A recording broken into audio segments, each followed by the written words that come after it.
This week, the new UK government has announced plans for a rooftop revolution. Finally, a government starting a revolution, Brian, not the people oppressed by it. Fantastic. Cycling in Chicago has surged as the city continues to hand out free bicycles. The city said the program was necessary since Oprah stopped giving out free cars in 2004. Yes, 2004. That reference is now celebrating its 20th anniversary. You get a car! You get a car! You get a car! You get a car! Everybody gets a car! Wish I had a car. China's battery prices are at a point where the whole world is going to start to change. And you know what? I would like a battery to power me, Brian. I would like a battery to power me. Just screw my head on a robot and let's get on with it, you know? I'm done with this biological digesting and stuff. It's the worst. And speaking of China, they are now taking steps to green their steel-making industry. All new steel plants permitted so far this year will be run by electric arc furnaces rather than coal. Of course, this is nothing new. It's basically like an easy bake oven, only slightly bigger. All that and more on this edition of the Clean Energy Show. And before you get started, Brian, I just wanted to mention that on last week's show, in the middle of the show, I got pink eye, and my eyes started watering continuously. I was wondering what the hell was going on. If people go and watch the video, will they be able to tell? I'm pretty sure they will, yes. Yeah, absolutely. And the video was posted late this week, but if you're watching it on TikTok, the video version of our podcast is on TikTok and YouTube. And yeah, and it still hasn't gone away. So in case my eyes are a little bit pink and you're watching a video clip or a video version of this week's show, then I'm not high. I'm just, I went through my family and got to me during the show. The stress of the show, just my immune system just went down the toilet and everything gave in. That's the worst. So I know you were posting the full episode on TikTok. Is anyone watching a full episode? Not really. Not on TikTok. But I'm going to persist to see because they are allowing us to post 1-hour videos and they seem to think it's a thing. So, yeah, a few people are, but, you know. We'll see. It's a different audience, and sometimes, you know, our YouTube channel does okay, but it's mostly our audio podcast that people listen to, and we're thankful for that too, but we try to get around. Yeah, speaking of social media, about a week ago, I went on a real jag of trying to mute words from my social media feed because... Just a minute. A real jag? This is a new expression to me. I'm a fairly aged person, and I don't understand that expression. It's a real expression, trust me. I mean, it's an old one. It's an old one. It's an oldie? Okay, I went on a real jag? Well, maybe you should refrain from old person talk on the show because our average listener is not quite our age, you know? Well, you know what's weird is I wasn't planning to say that. I just couldn't think of any other word at the time. But anyway. And stop talking about your onion on your belt because it was a style when you were younger. It was the style at the time. But, you know, there's a big election going on now that James and I cannot vote in because we're here in Canada. And so I started about a week ago to try and start muting words to kind of reduce the amount of news I was getting about this super depressing election that's going on. And you know what? It really kind of worked for a while. If you just get aggressive about muting certain words and certain accounts, you can really start to, you know, filter some of this stuff out. But, you know, at a certain point when the news goes crazy, it just doesn't work anymore. I think in the future... reality. You can mute words, but you're not going to avoid reality. It's not going to work that way. I want to avoid reality. But I think in the future, that's one of the things that AI will be useful for. You'll be able to just tell your AI to filter your news in a way that's not super depressing. Yeah. I don't know if I like that, though. I mean, I've been trying to avoid the news, too, because... And I kind of guessing that it's going to get ultra depressing, but you know, if authoritarianism, it's my pink eye. If a dictator emerges south of the border and comes after me and invades Canada, I don't know. I mean, do I want to be surprised by, you know, World War III or something? No, I probably don't. Neither do you. I'll tell you about it on the podcast. You can't mute me, Brian. You can't mute. You can mute the news, but you can't mute me. But it's why reading a newspaper in the morning is just so much more pleasant. You can just get it over with and then, get on with your day. It's like a bowel movement. Just get it over with and get on with your day. The news. But anyway, the good news is I've been out cycling a lot. Oh, really? It's lately it's been either too hot, too cold, too rainy, too smoky. What are you? What are the three bears? Come on. I'm definitely a fair weather cyclist. But anyway, finally have gotten out and done some cycling and feels great. Well, that's good. Do you, I love cycling. It's one of my favorite things in the world. Yeah. Anyway, I was just seeing this morning that the, Tom Malani's, CHAdeMO adapter on his channel has been reviewed. So CHAdeMO is this weird, there's Tesla adapters, there's Tesla ports for cars, right? Tesla has their own proprietary port. It's also called the NACS port for North American, charger standard. And that's being adapted by everybody now. So eventually, when new cars coming out next year, we'll all have this. And we'll all have the same standard. But there's also CCS, which is what I use for my non-Teslas, and most non-Teslas use. But then the Leaf has this weird CHAdeMO adapter that never went away, that should have went away. It should have been changed to CCS many years ago, but they didn't. And so Leafs sometimes have a hard time charging. Now, if we go to a non-Tesla charger on the highway, a supercharger, a fast charger, it's probably going to have a CHAdeMO port on it and a CCS port. But not all cases are like that, so you can now buy one. But the thing is the size of a 2-year-old toddler, Brian. It's huge. When you connect it to the CCS thing, plug or gun handle, mount that in, it's like this mass. It's unbelievable.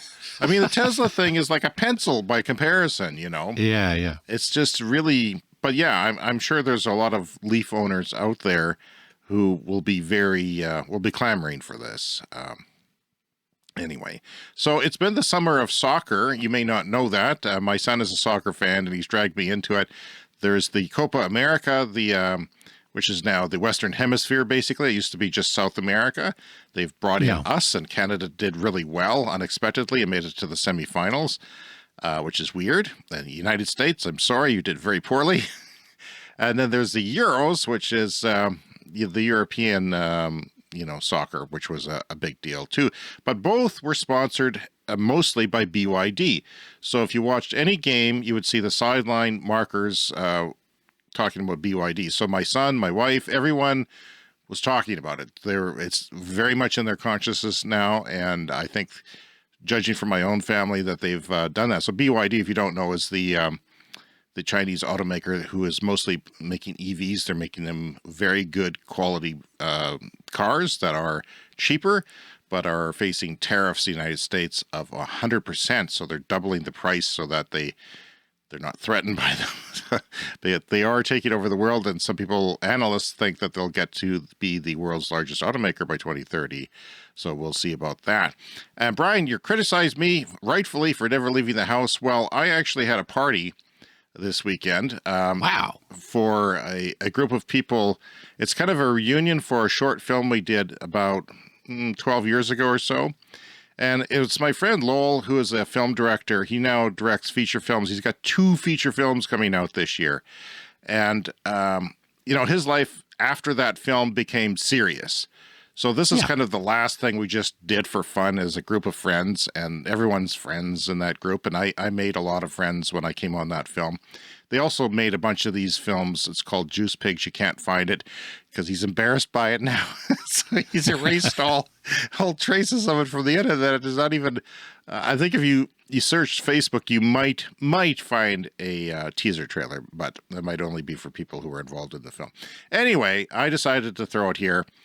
And I spent a week around the clock cleaning the damn house. My wife has an unexplained illness, so she's not doing well for some reason, some sort of virus that is testing negative for COVID. So I don't know what's going on with that, but she hasn't been well. And our house was a pigsty because we just had this garage sale, so we uprooted everything. And, what can we get rid of? And her and I have both been sick on and off for like 4 months now, so the house has gotten out of control. So that was a big job. and we had the party. And to my surprise, our podcast, the Clean Energy Show, came up in conversation a lot. That was rather shocking to me. I didn't expect that. And one person said, can I come see the studio where it all happens? And I said, no, it's my bedroom. You don't want to see my bedroom? It took me a week to clean the downstairs. I didn't get the upstairs done. And it would disappoint you anyway. But I said it was up in that window, and he was pleased to see the lights on up there. But that was Mike. Mike has a Ioniq 5, and I've been, he was, an early orderer of that car, that electric car. So I went to see it after the party. It was like a block away. There were so many people here that, all the parking spots got taken up. So I walked down there in the light rain and had a look at it. I sat in the back seat. It's got a roomy back seat, but it doesn't have a place where your feet can go under the front seats like some cars have. Like I know the Equinox EV that's just coming out has lots of room that way. So I felt it wasn't great for the back seat, but no, maybe they'll change that.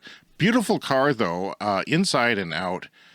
He has a high-spec version of it with a full glass roof and a white interior. I like the white interior. It's not a white dash because that sort of reflects off your window, and that's a bad thing. But I do like the white interior. It's very roomy. It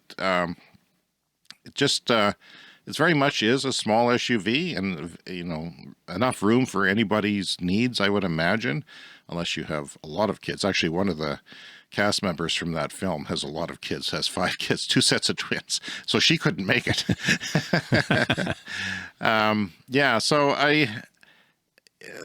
there was another story where somebody was camping and they said they talked clean energy while they were camping. And the other guy said, how I keep up with clean energy? I listen to the Clean Energy Show podcast. So there was kind of a surprise there that somebody we didn't know was listening to the podcast, a friend of a friend, and that was cool. So hello, shout out to you if you're camping this summer and listening. Mike says he's behind on the podcast. I say you can skip one if you have to. I mean, I don't recommend it. You might miss something, but it's not imperative to listen to all of our shows if you're busy.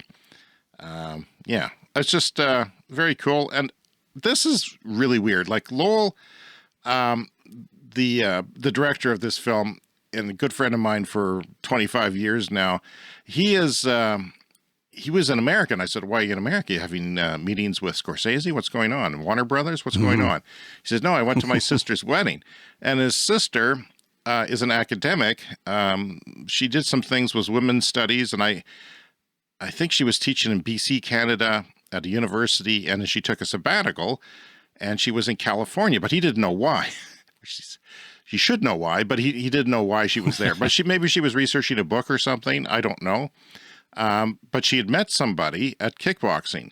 She went to a kickboxing thing. She decided she's a totally non-physical person, non-athletic.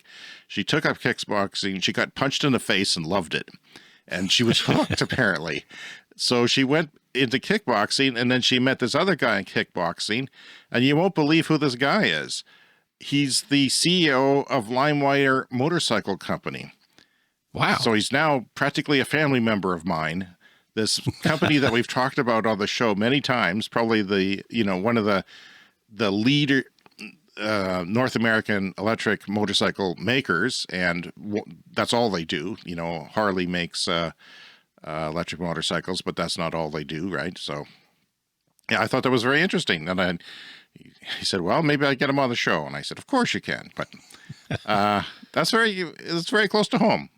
It's weird. It's such a small world that my friend's sister married the CEO of one of the companies we've talked about many times on the show. It's just, who's not even in this country, who's in a much larger country farther away. So yeah, just a small world and very cool. Very cool. All right. So, Chicago, this is a great story. This is from the Next City website, and the city of Chicago is giving away bicycles. The Chicago Department of Transportation, they launched this in 2022, and their goal is to hand out 5,000 bicycles by 2026. They've now done 2,000 of them, and these are single-speed pedal bicycles. So we've talked before about some cities are doing rebates and stuff for e-bikes. Denver is one of the ones that we've talked about. So they have a voucher program to get you an e-bike, and you get, $400 or $1,200. It just kind of depends. And then the owner typically has to kind of top that up because, e-bikes are still quite expensive. But Chicago has decided to go with just normal pedal bicycles, single speed, simple pedal bicycles. And you get a basic kind of safety workshop, and you get a helmet, you get a lock with this, and it's costing the city about $652 per bicycle, and they can't keep up with the demand. They've had 19,000 applications. They are only going to eventually give out 5,000. But it sounds like a big hit, and cycling in Chicago has really increased. They say up 119% since around 2020 or 2022, something like that. And I wouldn't want to ride a pedal bicycle because I'm old, but for able-bodied people, maybe I think not you could going do it, with, Brian. You could do it. You'd have to get used to it a little bit more than an electric bike. Technically, I could. Did you do some pedaling today?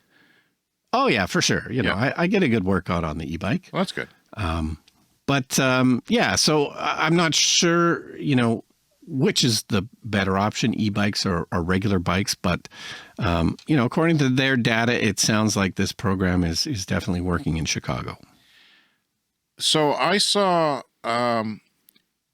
Micah from Electric, who does ebikeschool.com. I watched a very fascinating video that he had. It was about 50 minutes long.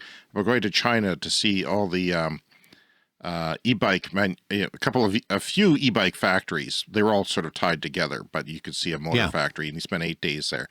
I learned a lot, and my family was kind of, I could tell that there was some bias about China in my family about what they expected to find.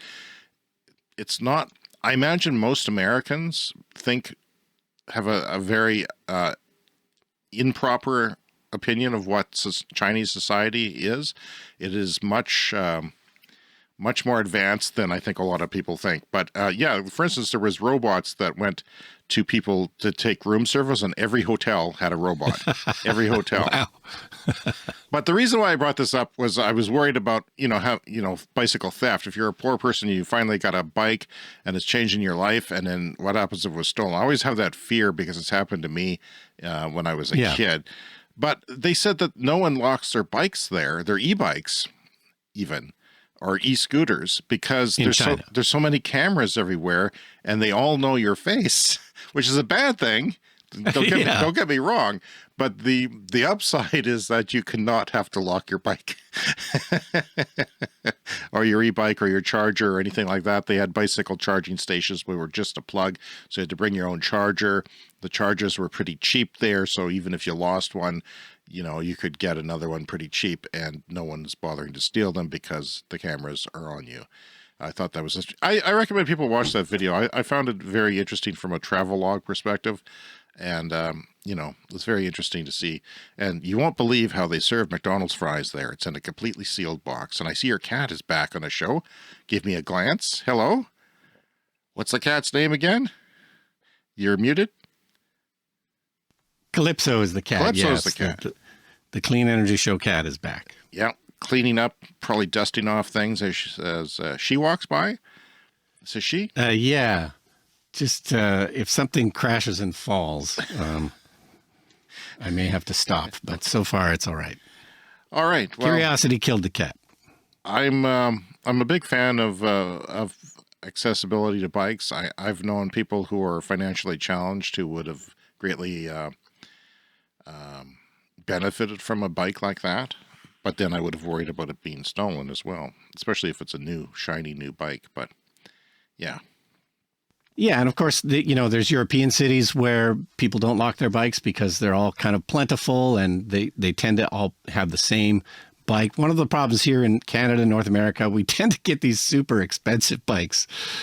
People, a cheap bike around here is a couple $1,000s. And, the price of e-bikes is not coming down in North America, much like the price of electric cars is not really coming down as quickly as we would like. E-bikes are still kind of crazy expensive, but I assume much more reasonable in China. Yeah, at the beginning of the pandemic, there was this sort of year where you could buy a $900 bike at Walmart that were getting good reviews. I mean, as far as e-bikes go, they're not great, but people really loved them. And, that was but they haven't moved. They haven't gone anywhere in the last 4 years.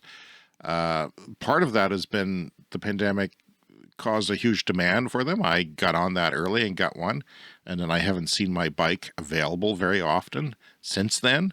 Like, it's actually very rare that it even shows up on Amazon again. Quite happy with mine. You can watch reviews on our YouTube channel if you'd like to. Anyway, Brian, the new UK government, the Labour Party, the center-left party, is now in power, and they are going to go big on renewables.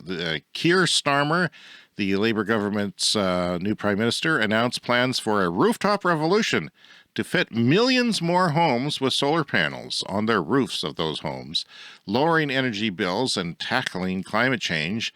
And the Energy Secretary now, Ed Miliband, approved 3 solar farms this weekend. At the end of his first full week on the job, I guess those solar farms were proposed and denied by the previous government, and he just went in and approved them, I guess.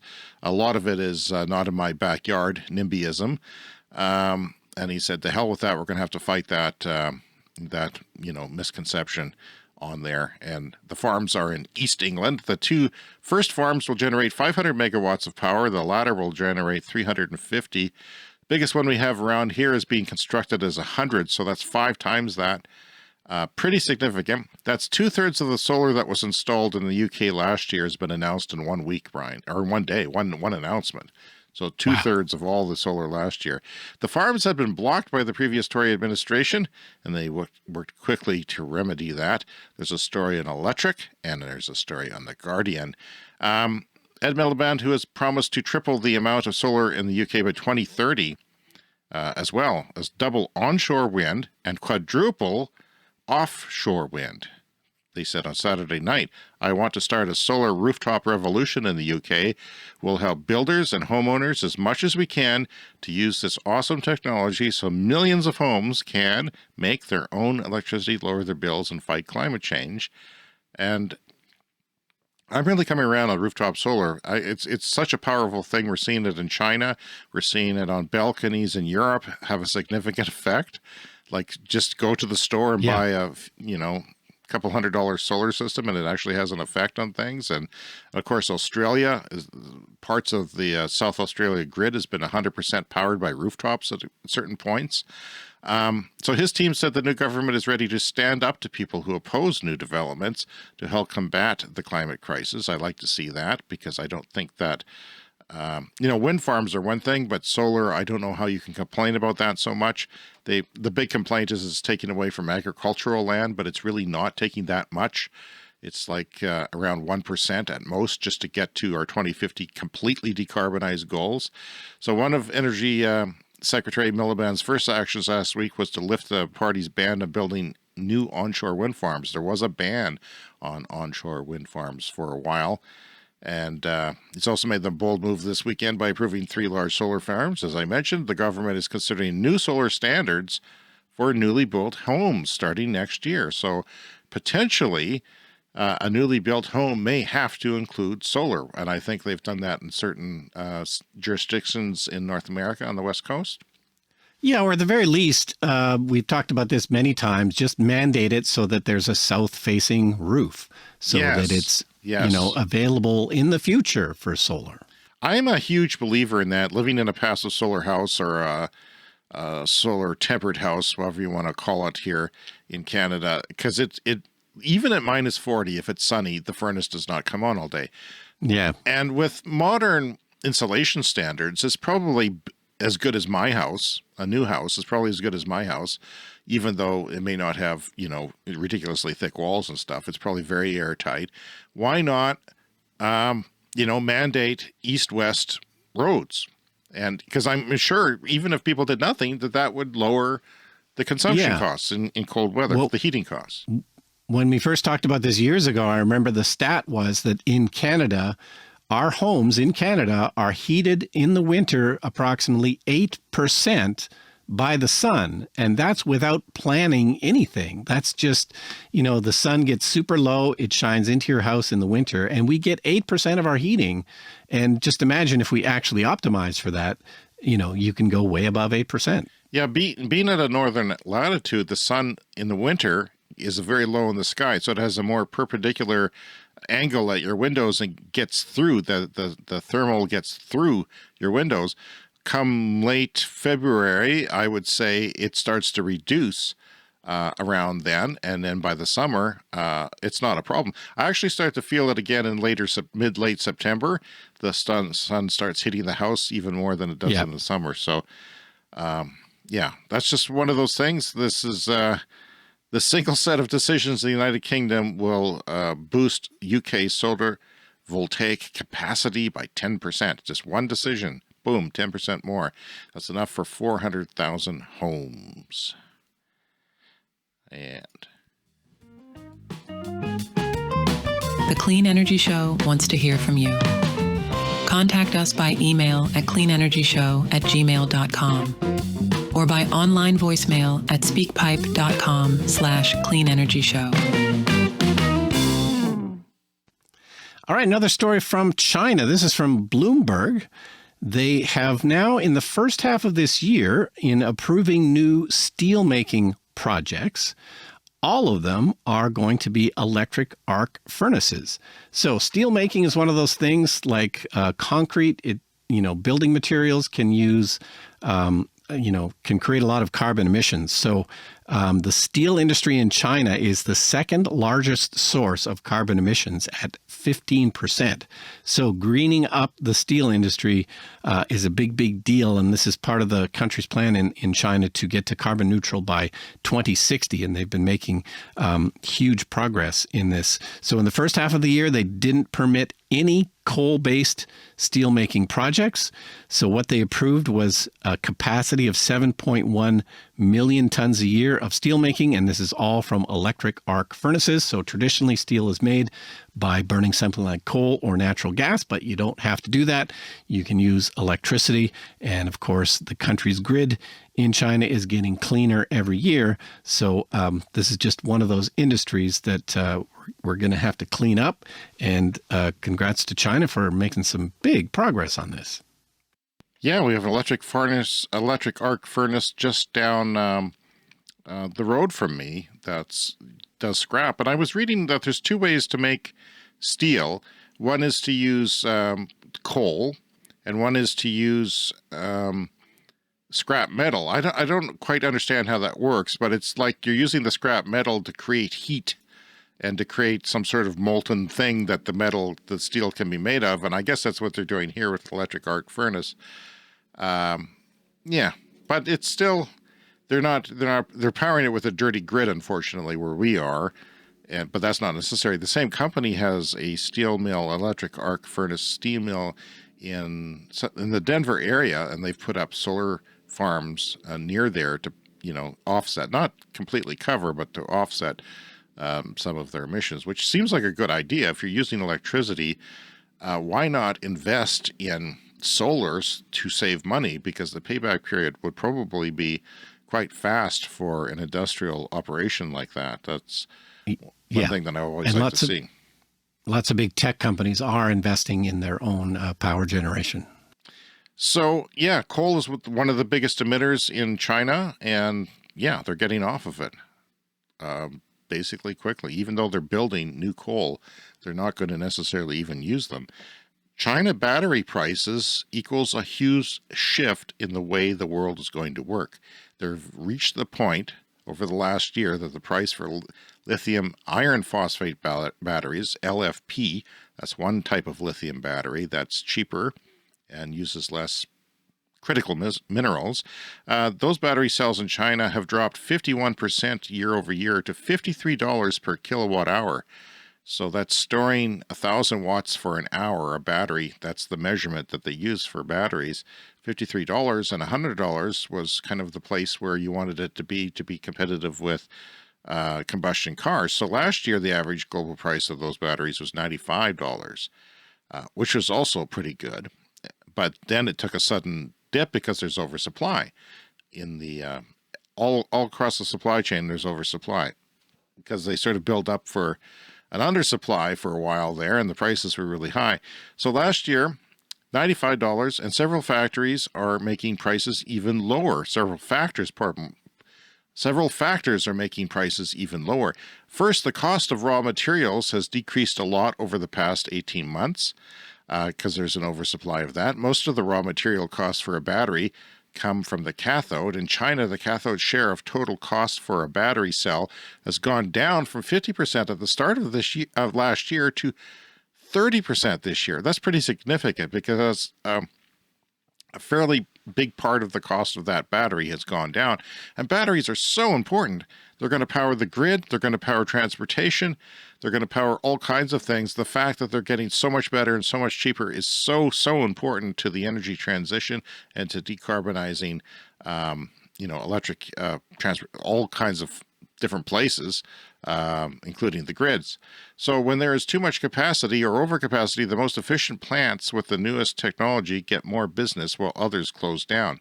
So yeah, what's happening, Brian, with this battery revolution is that some less efficient battery plants are going out of business. It's a ruthless business making batteries. So if you're the most efficient, you stay in business, right? This is true with a lot of things, and that's what's happening. So because they're efficient, lower prices. Yeah, and it's a tricky thing. Same thing going on with solar is that the prices can get so low that the companies making them can go out of business. But one of the things about grid storage batteries, as I understand it, the prices right now are kind of low enough for 4-hour capacity for grid storage batteries. That's typically, as I understand it, what gets built is a big battery farm that can supply, 4 hours of power. But as the prices keep going lower, then suddenly you can have 8-hour batteries and 12-hour batteries. And I think I've read that we're kind of approaching the 8-hour thing now, where it's economical to build an 8-hour, and that changes everything. That's can be powering the grid at night, for instance. Yeah. So the average use of battery implants in China, get this, dropped from 51% to 43%. That's their capacity. People have been talking about, we can't have, they'll never make enough batteries. Well, holy crap, is that wrong? So wrong. And they're building, all kinds of gigafactories for batteries as we speak. They don't go up overnight. They take years to build. And all that capacity is going to even grow. So our capacity to build batteries is almost infinite at this point, and it's going to stay that way for years. Lower raw material costs, too much capacity, and manufacturers making less profit are the main reasons for the price drop. However, there are big improvements in technology and manufacturing processes. So that's, people think that, they can't get any cheaper, but yeah, China is finding ways to improve because it's such a cutthroat business. They find the improvements in the technology and manufacturing process. They're improving their batteries and making manufacturing even cheaper. China's top battery companies, CATL and BYD, keep investing a lot in research, development, and automation, and in new factories. They are also launching new products very quickly, as we've talked about on the show. Because of all these reasons, Bloomberg NEF's battery team expects low prices to continue for at least the next several years. With battery cells at $50 per kilowatt hour, the technology to reduce carbon emissions from most road transport is already available. So we're there. We don't need more battery improvements or battery price reductions. We're there. We're at the 2030 mark today. And let me check my calendar. It's 2024, halfway through. In China, prices for the most popular battery types have been below the often mentioned $100 per kilowatt hour benchmark since October 2023, and they're now at $75 for the pack price. That's not just the batteries, but the whole pack. So that's, at this price, electric vehicles can be priced the same as or cheaper than gas cars in most vehicle types, which is a big change according to Bloomberg. And I'll read from their story here. Almost 2/3 of EVs available in China are already cheaper than their internal combustion engine equivalents. And many cheaper electric models are planned for launch outside China in 2025 and 2026. Toyota was among the most prominent companies to voice this view, voice the view that this was not going to happen. And last year, there was not enough batteries to go around. Toyota was going around saying that. BS, I say. Boy, were you wrong. And that sharing between the hybrids, they said, everybody buy a hybrid so we can share the batteries. And I've seen that point of view on YouTube videos too. Not enough batteries to go around, so let's decarbonize the planet by making hybrids. That's not necessarily necessary. There might be other arguments for that. I'm not sure. But really, there are enough batteries, Brian. And those claims, they look very outdated now as battery prices continue to plunge.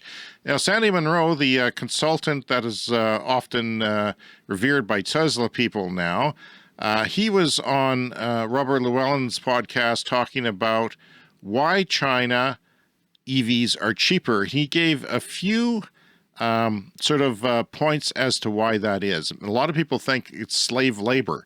That's kind of your common person view. Not the case. The factories that I saw, and maybe they're not representative of all factories, but holy cow, people went to sleep in their offices. They have a siesta for an hour in China. That's not an uncommon thing to just lay at your desk and just crash. So there's whole pools of desks with everyone sleeping after they had lunch. And of course, there's recreation areas. There was a library.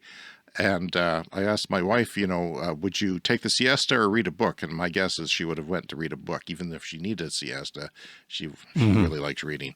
This is Sandy on Fully Charged. Actually, here's the thing. The amount of labor inside of a vehicle is somewhere between 5 and 15%. That's it. That's amazing. Everything has to do with the cost of goods. Suppliers are less expensive in China simply because they can get raw materials cheaper, much cheaper. And they don't require as much profit. They don't have shareholders in most cases. It's usually family kind of things for the tier ones and tier twos. And so consequently, you can get the job done for a lot less money. Right. But it's mostly material costs. Material is expensive in the States and in Europe. It's expensive, and it is what it is. So that part is what really makes it cheaper. Go ahead. Yeah, that's quite amazing. So it's not the labor costs that are driving it. It's really the whole supply chain. And even if it were the labor costs, it's such a small part of it that 5 to 15% that it's not going to account for their vehicles being, sometimes a fraction of the cost of our vehicles for good quality EVs with long range. All right. So every once in a while, we like to do a nuclear power update for Finland. This comes up every year or two on the podcast. And it's our nuclear intro. Just want to be clear. We're talking nuclear perfect. No, and I need another clip standing by. So there is a nuclear power station in Finland that we've talked about on the podcast before, and I don't know how to speak Finnish. I don't know how to pronounce Finnish words, but one time successfully on the podcast, I successfully pronounced the name of this Finnish nuclear power plant, but I retired. I have a perfect record. We had somebody wrote from Finland and said I pronounced it perfectly, so I refused to try again because I don't want to make the mistake. So if you've got the clip standing by, this is the name of the Finnish nuclear power plant. Olkiluoto. There you go. Yes. Okay. Olkiluoto. So, Number 3 is the other name of it. And we talked about... I can pronounce that. Number 3. Well, can you pronounce it in Finnish? I don't know what that is. Probably not. But anyway, this reactor was 14 years behind schedule. And that was one of the reasons we ended up talking about it on the show. And it did finally come online. But this latest story, this is from YLE, where we get all of our Finnish nuclear power news from. They recently had to crank down the power on this power plant, the number 3, what's it called again? Olkiluoto. Yes. Olkiluoto. So typically nuclear is often thought of as baseload power, and that is one of the better uses for it.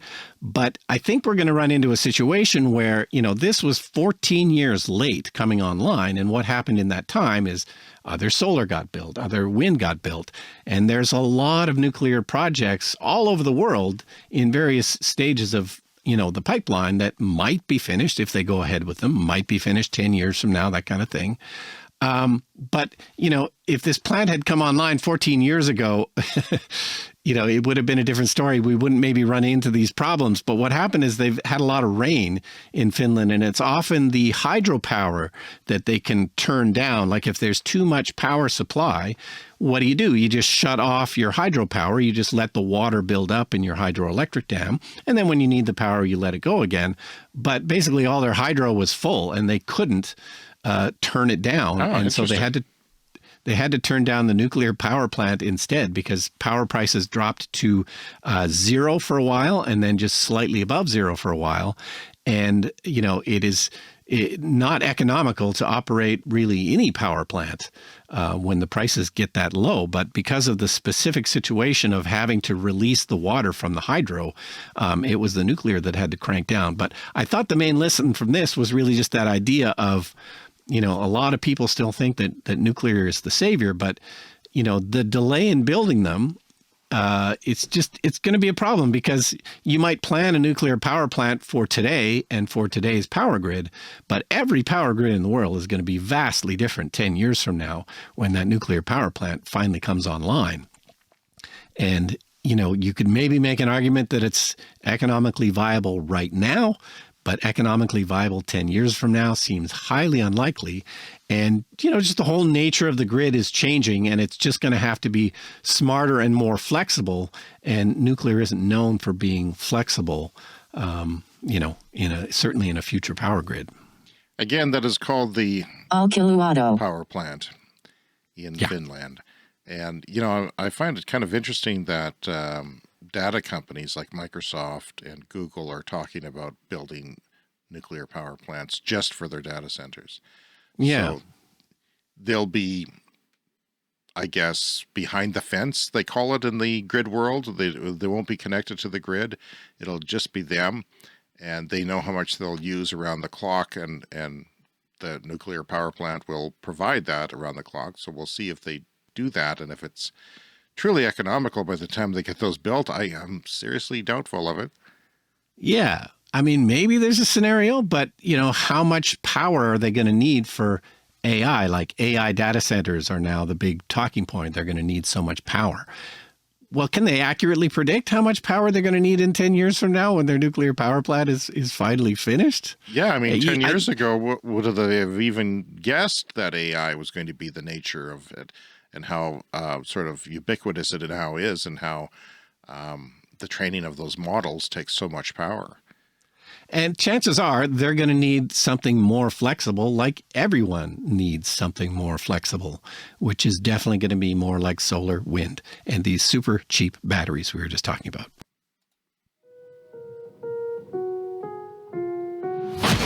It's time for the lightning The round. Lightning Round is a fast-paced look at the latest headlines in climate, clean energy, and transportation. In any tech changeover, there's new tech entry and old tech exits. Vehicle fleet age on the rise since 2019. Brian, the average age of vehicles has actually gone up. Fewer vehicles are being retired as supply faltered because, they couldn't make new cars for a while or very quickly. So it's now up to 13 years, which is interesting. My old Nissan Leaf is 11 years old right now. Okay, so from S&P Global, if all clean electricity projects in Canada currently planned or under construction are successfully implemented, clean electricity capacity would grow by an additional 32%. Most of our electricity is hydro, coast to coast, not here, but yeah, so we've got actually, the point of the story is there's actually a fair bit in the pipeline coming. So yeah, we just have a few percent to go to fully clean the Canadian grid. China's thermal coal and gas power generation fell 7% year on year in June, accelerating from a 4% drop. This is something we were talking about earlier. Solar power continued to deliver most of the power generation growth, and the recovery of hydropower from earlier droughts also helped push fossil fuels down sharply. So yeah, China doing pretty well with way ahead of their targets. New research out of the University of Calgary shows plugging into a standard 120-volt level 1 charger meets the daily needs of 29% of electric vehicle drivers. So you got, level 1 is like a normal plug-in in North America. Level 2 is like your dryer plug-in or your range plug-in. It's 240 volts and gets more amps out there. I've got one of each in my driveway. I've got the Leaf running on just level 1, and it's doing well, although I'm not preheating it because the heater doesn't work. Right. So that's not an issue. That would be an issue. But yesterday I plugged it in because I didn't plug it in for a while and it was dead. So I plugged it into the level 2. But generally, level 1's been doing me. And, for a lot of people who are just commuting to work, probably works for them. Well, we have a really silly use of cars here in Canada where often people own a car, only drive it, 10 miles a day. It's a bit of a waste, but it does mean that a regular level 1 plug will do you. Oh, it's time for a CS Fast Fact. Brazil is the leader in renewable electricity among the G20. I bet a lot of people didn't guess that. In 2023, 89% of Brazil's electricity came from renewables, the highest among the G20, and 3 times higher than the global average of just 30%. So Brazil has some kooky government sometimes, but they are forging ahead with renewables. The EPA reaches $241 million settlement with Marathon Oil. The company was illegally polluting the air at nearly 90 facilities in North Dakota, just south of us. So that's not pleasant. No, and we talked about this when I drove through North Dakota, and I was noticing how many gas flaring wells there were burning, flaring oil gas into the air. And so maybe this suit is because of our podcast. Perhaps. You never know. Hancock Tire has developed EV-specific snow tires that increase range while not sacrificing their grip in cold weather. Now, this is a big deal because when you buy an EV, it comes with very efficient tires, and maybe they don't last long. They're quiet and they have low rolling resistance, so they give you that fuel economy when the EPA tests the vehicle. And then when you go to replace them, like when I replaced my Leaf tires, I think I took a 10% hit on my, because they're just cheap run-of-the-mill tires. I couldn't afford good ones, and EV tires were probably twice as expensive as the cheapest tires there were, so that's what I went with. But it was like a 10% hit because, it has less rolling resistance, and all cars can have more fuel-efficient tires. There are ratings for that, so you can do that if you pay attention to that, and it's probably worthwhile. But when it comes to winter tires, Brian, as you know, a winter tire person that you are, you take a big hit. And now they're saying, well, we've developed some that's not going to take a hit, so that's kind of cool for those people living with snow. Yeah, as long as you don't go slip sliding away on them, that's great. Heat and power outages after Hurricane Beryl have been a dangerous combo for senior citizens in Houston. At one senior living center, inoperable elevators left people stranded on the upper floors, the hottest floors of the facility, without any AC, while others took to sleeping in their cars to get some relief. So that's one of the things that we think is not going to happen, because there's going to be batteries in every building as backup, and maybe if you're smart, solar. And if I lived in Houston or hurricane prone regions, my gosh, I'd be all over that, wouldn't you? You'd be buying or using your vehicle if you lived in a home with a vehicle that happened to be an EV. But certainly buildings should get on board with this. Especially and we're going to need those batteries because the grid is, of course, more vulnerable as the climate changes and we get more extreme weather events. And not just from storms, but from heat, too. That's causing a lot of problems with the grids. I've read stories on that this week. Exciting news for Colombian riders. Gogoro, the company we talked about a lot on the show with swappable batteries for their scooters, is coming to Bogota, Colombia. And good luck. Colombia came in second in the Copa America soccer, if you want some sporting news here on the podcast. J.D. Vance, and now we're into political news. What a shift. J.D. Vance is picked to be Trump's VP. He going to delete that word from your internet? He is behind the Drive America Act, which not only would remove the incentives to buy battery electric vehicles that they now have in the United States of $7,500, but he would give incentives to buy a fossil fuel car instead. I don't know what to say about that, other than he's wrong.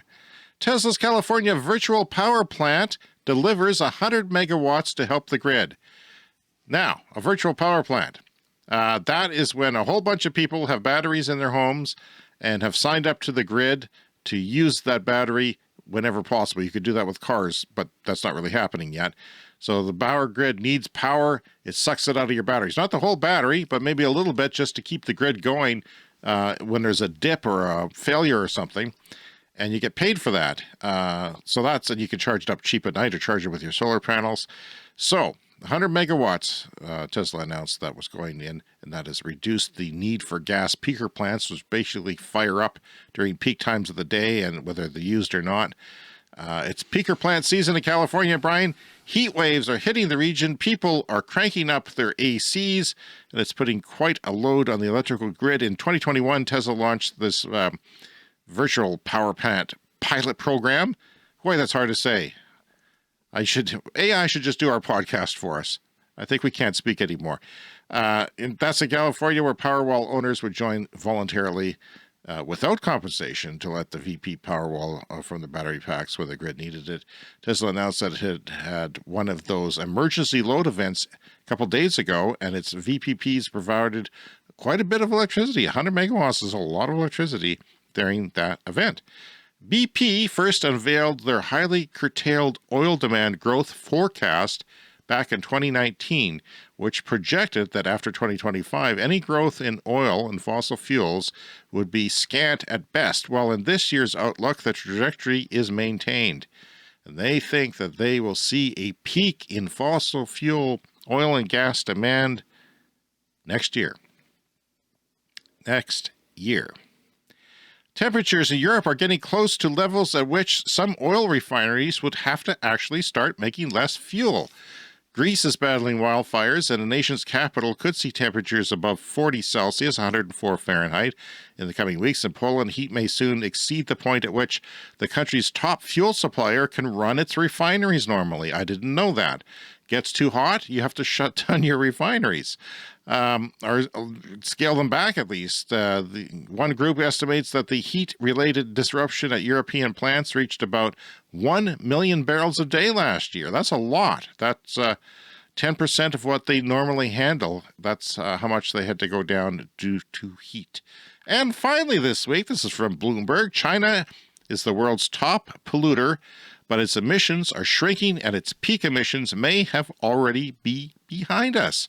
China's carbon dioxide emissions are on track for the first annual decline since 2016, a signal the world's top polluter may have already peaked its output of greenhouse gases. Coal use for power generation plunged last month, while oil consumption contracted in the second quarter as renewable energy output and the adoption of electric vehicles increased, strengthening expectations the nation's emissions will contract this year. That's amazing news.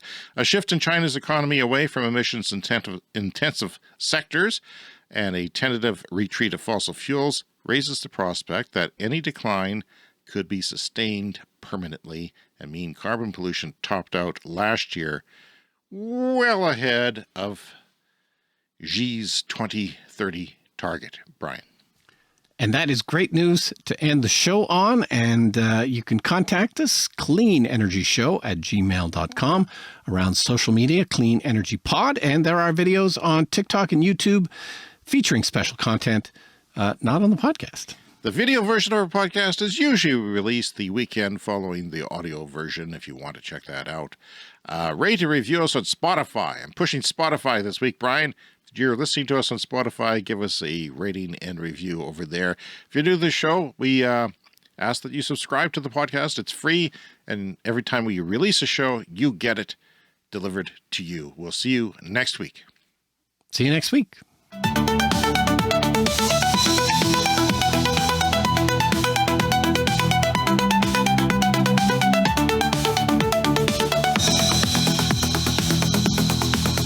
The Clean Energy Show.